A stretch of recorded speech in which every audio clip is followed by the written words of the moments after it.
everybody. This is Yvonne from the AJC Dining Team. I am here today at the Test Kitchen in downtown Atlanta for Ted's Montana Grill with Chef Cooper Baldwin. We are talking Thanksgiving prep today. If you have any questions about how to prep for Thanksgiving, turkey, making side dishes, throw them in the comments. We'll try to get them answered. We're going to start out talking turkey tips. So, what is your #1 tip for people who are making turkey at home? #1 tip is you want to buy a turkey, you want to plan ahead and make sure that you buy a turkey large enough. So you're looking for about 1 pound to 1.5 pounds per person that's going to eat on Thanksgiving. Okay, all right. And what are you looking for in terms of like the quality? So in terms of quality, most of your local supermarkets will have great quality turkeys. And then you just want to make sure that you plan several days ahead and make sure that you get it thawed in the refrigerator. You don't want to thaw it out at room temperature. Make sure it's thawed under refrigeration. All right. And in terms of people who like having the stuffing as part of the turkey, inside the turkey, should they be cooking it in the turkey, or how does that work? No, we don't recommend that you cook the actual stuffing inside the turkey.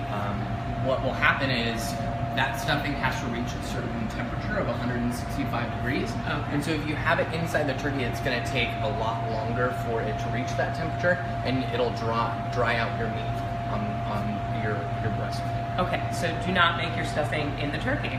All right, good to know. How about, I know that, I don't think you guys do fried turkey here, right? We don't. Okay, have you made fried turkey before? I have, yes. I've made it several years.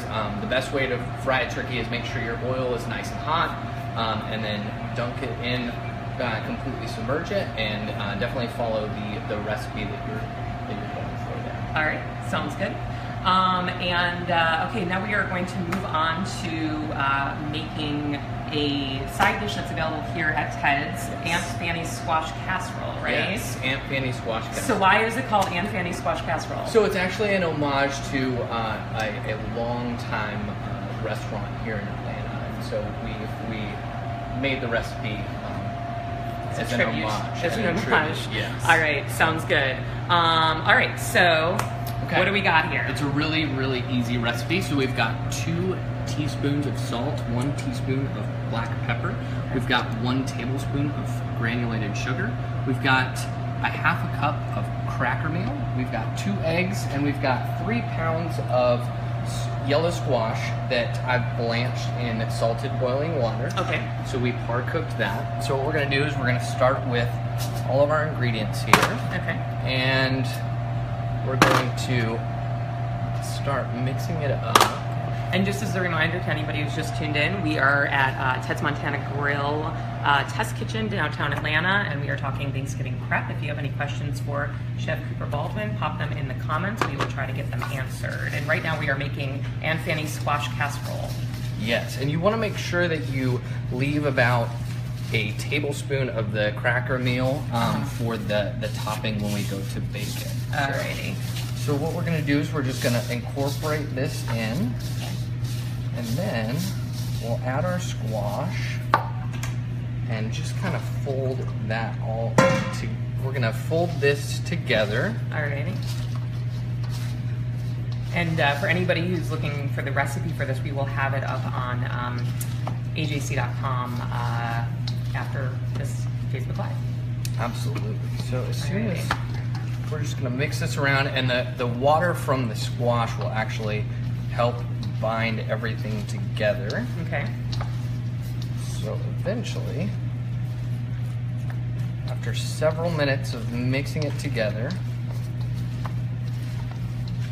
what we're going to do is we're going to put it in a bowl, but first we're going to get some melted butter, and we're going to make sure that we coat the inside of the dish to make sure that it doesn't stick to the actual dish. Okay, so a square casserole dish is ideal for this? Yeah, you're looking for about an 8x8. Okay. You can cook them in individual ramekins. That's what we do in the actual restaurant. Okay.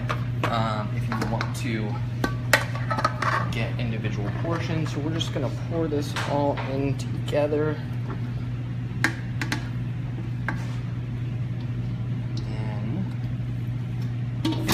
menu regularly here as well. Yes, right? we've got it on the menu all the time. We fire it as needed throughout the shift to make sure that everything is nice and fresh.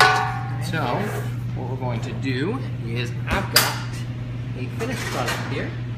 So after it's baked, all that filling is going to expand. Ooh, look at that. And you're looking for a really nice brown crisp crust. Okay. And about how long is it cooking for? You want to cook it for about 30 to 40 minutes. Okay. Yeah, Great. 325. Yeah. Nice brown crust. Absolutely. All right. So going back to turkey, Yes. which is going to be part of your offerings here on Thanksgiving Day at all Ted's Montana locations, except for this one downtown. Yes. So we talked a little bit before we started here about white meat versus dark meat. Can you talk a little bit about that? Yeah, so here at Ted's, in order to make sure that we get the juiciest meat possible, we actually cook the white meat and the dark meat separated. So we actually roast off the white meat to make sure that it hits the proper temperature and keep that moisture in it. And then we braise the dark meat for about 2 hours. Okay. The dark meat likes to be cooked low and slow, so it really makes it a great texture. Okay. Finished product. So people at home who are making their own turkey, would you recommend that they cook their meats separate? Absolutely, you can definitely do that. You can find recipes all over the internet for it. You just make sure that you remove the actual breast and then the leg and thigh and wing meat. You cut that off, put it in some chicken stock with some carrots and onions and celery, and cook that low and slow at 300 degrees for 2 hours. Okay, great. Any specific tips for making sure your turkey stays moist and doesn't dry out? Yeah, so definitely make sure that you don't overcook your turkey. The white meat, you want to cook it to 165 degrees. The dark meat, you're looking for about 170 to 175 degrees, just to make sure that it's really nice and tender and juicy. All right, great. So let's talk a little bit about what we have going on here. Yeah, so this is the Thanksgiving meal that we do here at Ted's. We've got stuffing underneath all that turkey. Okay. We put our dark meat in the middle, and then our white meat on top. We put turkey gravy on it that we make from the pan drippings. Okay. And then we've got our signature mashed potatoes that we leave nice and chunky. We've got some sauteed butter carrots with some parsley on top, and then we finish it off with our ham cranny squash casserole. All right, great. And then for dessert, we've got apple pecan crisp. It's fantastic. It's got a wonderful caramel filling in underneath it, and we've got Haagen-Dazs ice cream on the top. Wow, that looks amazing. What's your favorite Thanksgiving side dish? Thanksgiving side dish. My favorite is probably mashed potatoes and gravy. I can never get enough of it. Do you like lumps or smooth? I'm a traditionalist. Yeah. I make them just like my grandma used to make. I make sure that they're nice and lumpy and all kinds of butter and cream in them. That's great.